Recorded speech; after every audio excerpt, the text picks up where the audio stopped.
नमस्कार साथियों। आज हम हिंदी में शब्दों के बारे में पढ़ेंगे।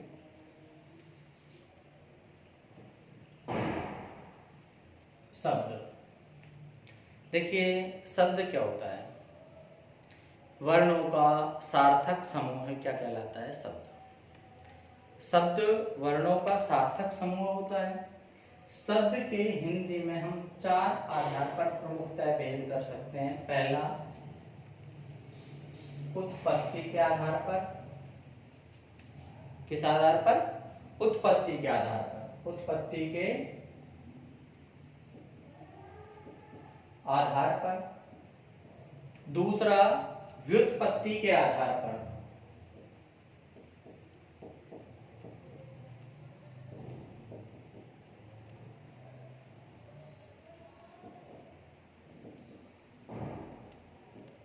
तीसरा, रूप परिवर्तन के आधार पर।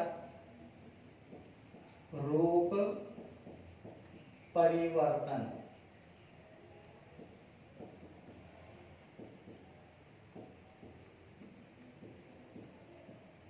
और चौथा, अर्थ परिवर्तन के आधार पर।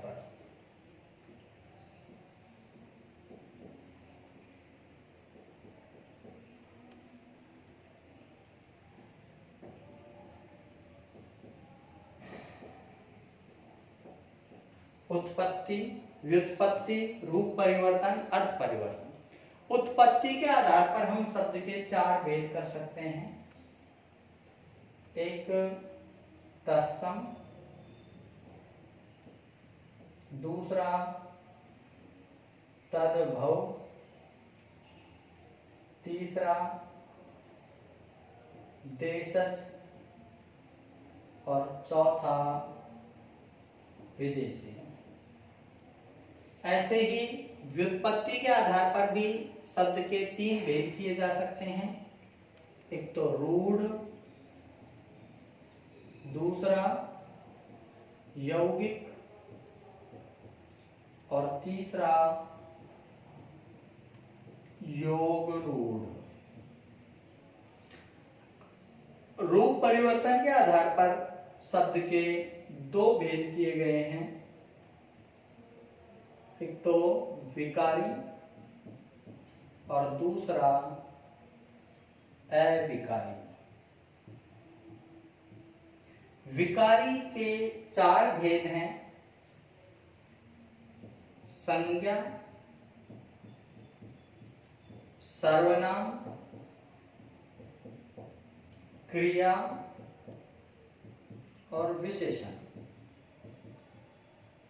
अविकारी के चार भेद हैं। क्रिया विशेषण, संबंध बोधक,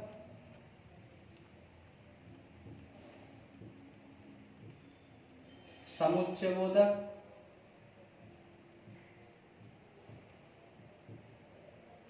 और चौथा विस्मयादि बोधक।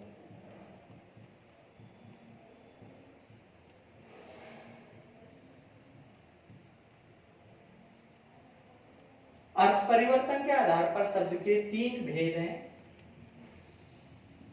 वाच्यार्थ, लक्ष्यार्थ और तीसरा है व्यंग्यार्थ। देखिए, उत्पत्ति के आधार पर शब्द के कितने भेद हो गए? चार, तत्सम, तद्भव, देशज और विदेशी। व्युत्पत्ति के आधार पर रूढ़, यौगिक और योग रूढ़। रूप परिवर्तन के आधार पर विकारी और अविकारी। अर्थ परिवर्तन के आधार पर वाच्यार्थ, लक्ष्यार्थ और व्यंग्यार्थ। आज हम सबसे पहले उत्पत्ति के आधार पर शब्दों की बात करेंगे। उत्पत्ति के आधार पर शब्द के चार भेद किए गए हैं। उत्पत्ति का मतलब होता है उत्पन्न होना। शब्द आए कहां से? हिंदी में हम बात करें कि हिंदी में हम इतने सारे शब्द पढ़ते हैं। राम, श्याम, मोहन, दिनेश, गणेश, सुरेश, महेश, इतने सारे शब्द हिंदी में कहां से आए? तो हिंदी में एक तो शब्द आए हैं संस्कृत से। कहां से आए हैं? संस्कृत से। जैसे हम कहते हैं कि हिंदी भाषा की उत्पत्ति संस्कृत से हुई है। संस्कृत सभी भाषाओं की बहुरूपीय भाषाएं हैं, उनकी जननी भाषा मानी जाती है। तो इसी तरह से ही अपने जो हिंदी भाषा है उसमें भी शब्द कहाँ से आए हैं? संस्कृत से। और जो संस्कृत से आए हैं वो शब्द क्या कहलाते हैं? तत्सम। तत् मानी होता है संस्कृत में वह, और सम का मतलब समान, उसी के समान। उसी के किसके? संस्कृत के। एक बार सेकंड ग्रेड हिंदी में प्रश्न भी पूछ लिया गया था, तत्सम में तत् शब्द किसके लिए प्रयुक्त हुआ है? किसके लिए हुआ है? संस्कृत के लिए, कि उसके समान। उसके किसके? संस्कृत के। जैसे बालक शब्द आपने संस्कृत की किताब में पढ़ा होगा, इसका मतलब बालक शब्द संस्कृत भाषा का शब्द है, तो वो शब्द अपने हिंदी में भी काम में लेते हैं हम। इसका मतलब वो कैसा शब्द कहलाएगा? तत्सम। छात्र शब्द भी पढ़ा होगा, विद्यालय भी पढ़ा होगा, वृक्ष भी पढ़ा होगा। वृक्ष पढ़ा था अपन ने, वृक्षा पत्राणि पतंती। सिंह पढ़ा था, कहीं श्रृगाल शब्द पढ़ा था अपन ने, ठीक है। अध्यापक पढ़ा था, शिक्षक पढ़ा था, मयूर, कपोत, ये शब्द, पुस्तक, ये शब्द हमने पढ़े थे। वो सभी शब्द कैसे हैं? इसका मतलब तत्सम शब्द है। तद्भव, उससे बने हुए। उससे किससे बने हुए? तद्भव, उससे बने हुए। उससे किससे? संस्कृत के। एक तो वे शब्द जो संस्कृत भाषा के शब्द हैं और हिंदी में जो कि तो प्रयुक्त हो रहे हैं। दूसरे वे शब्द जो उनसे बने हुए हैं। पहले जन व्यवहार की भाषा संस्कृत थी, अब संस्कृत को बोलते बोलते उसमें कोई विकार पैदा हो गया। बोलते बोलते अपने कोई नाम होता है, कोई का नाम राजेश हो, राजेश को करते करते राजू कहने लग जाएंगे, पौवा ने उसको कौने कहने लग जाएंगे, ठीक है। तो ऐसे ही कोई शब्द मान के चलो, कोई बोला जाता था, सिंह शब्द बोला जाता था, शेर रह गया। हस्त शब्द था, हाथ रह गया। जिह्वा का जीव, कर्ण का कान, नासिका का नाक, ओष्ठ का ओष्ठ, ओठ, पाद का पैर। इस तरह से शब्दों में विकार पैदा हो गया। जो विकार पैदा होकर के शब्द बने, दंत शब्द था, दंत शब्द तत्सम शब्द था, संस्कृत का शब्द था। संस्कृत में दांत को अपन क्या कहते हैं? दंत। बोलते बोलते दंत का एक और नाम निकल करके आ गया, दांत। ये क्या हो गया? तद्भव। हस्ती शब्द था संस्कृत का, हस्ती मतलब होता है हाथी संस्कृत में। मतंग, गज, नाग, द्विरेफ, गस्ती, हस्ती, गयंत, ये सब हाथी के पर्याय हैं। हस्ती शब्द था, हस्ती से हमने उसका तद्भव का बना दिया हाथी। हस्ती बोलने में जोर पड़ता है, एक दूसरा शब्द बना दिया। हस्त शब्द था संस्कृत में, हस्त का हमने क्या बना दिया? हाथ। नयन था, नयन का क्या बना दिया? नैन। अक्षी था, अक्षी का क्या बना दिया? आंख। तो ये शब्द क्या है? नीचे वाले सभी तद्भव शब्द हैं, जो तत्सम शब्दों से बने हुए हैं। हमारे पास हिंदी में शब्द कहाँ से आए? एक तो वे शब्द जो संस्कृत के थे और उनको जो कि त्यों हिंदी में काम में ले लिया गया। एक वे शब्द जो संस्कृत के शब्दों में थोड़ा बहुत विकार पैदा हो गया, तो वो क्या कहलाए? तद्भव। तीसरा देशज, देश प्लस ज, जिनकी उत्पत्ति हमारी स्थानीय भाषा में हुई, हमारे देश में हुई है, वो शब्द क्या कहलाते हैं? देशज। जिनको अपन क्यों कहते हैं कि स्थानीय क्षेत्र में बोले जाते हैं कि यार गंवार की तरह बोलता है। ऊट पटांग, फटाफट, खचाखच, जुगाड़, ठीक है, ढूंगला, ढोलकी, झापट, मुक्को, ढूंग, भूसो, ऐसा ये शब्द क्या कहलाते हैं? देशज। और शब्द हमारे पास आए हैं, और आए हमारे विदेशी भाषाओं से, अंग्रेजी, चीनी, पुर्तगाली, फ्रांसीसी।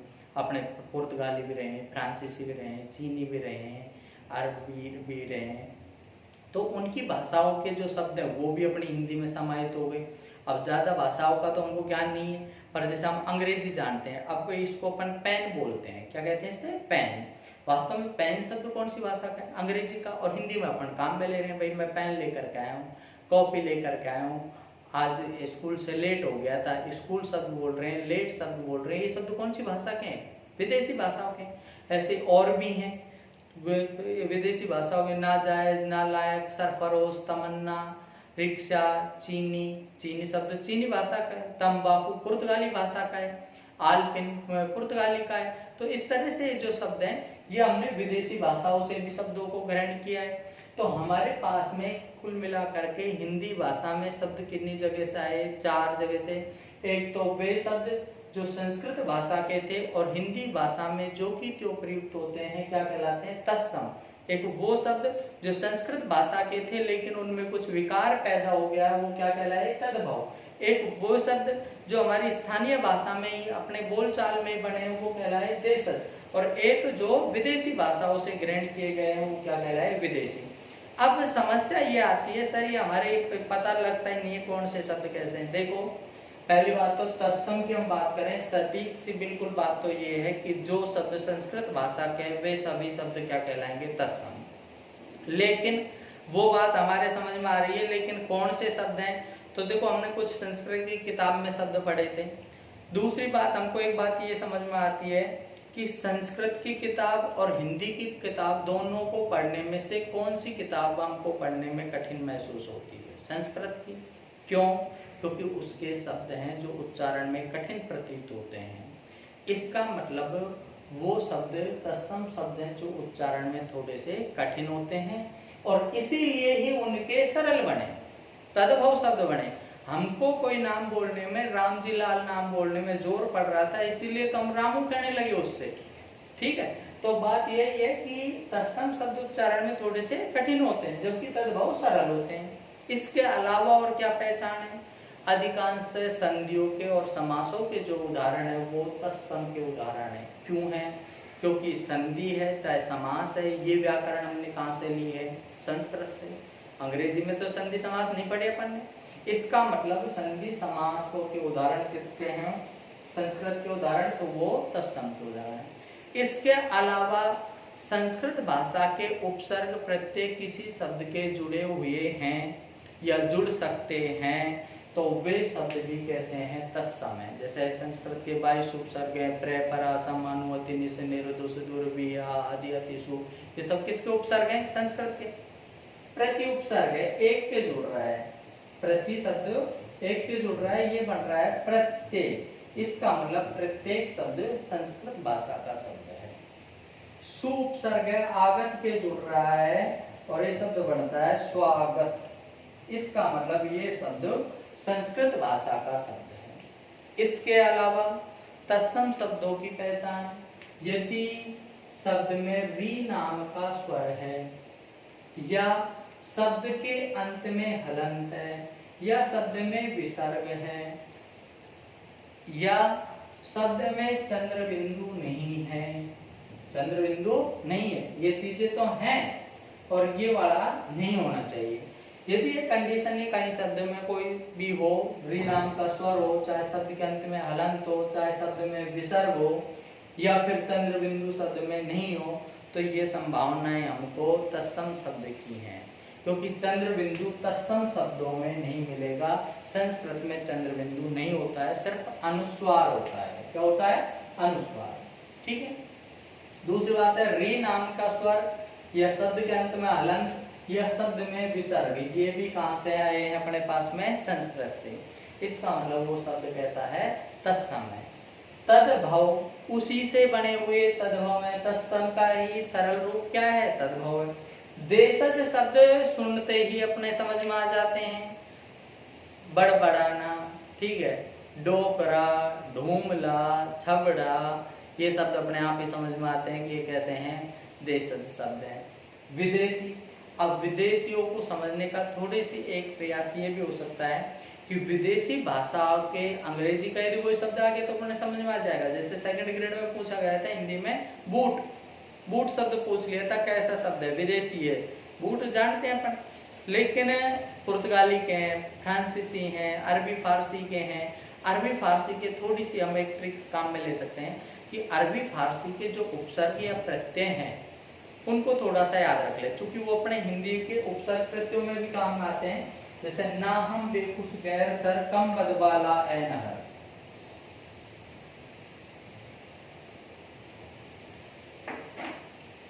ना हम बेखुश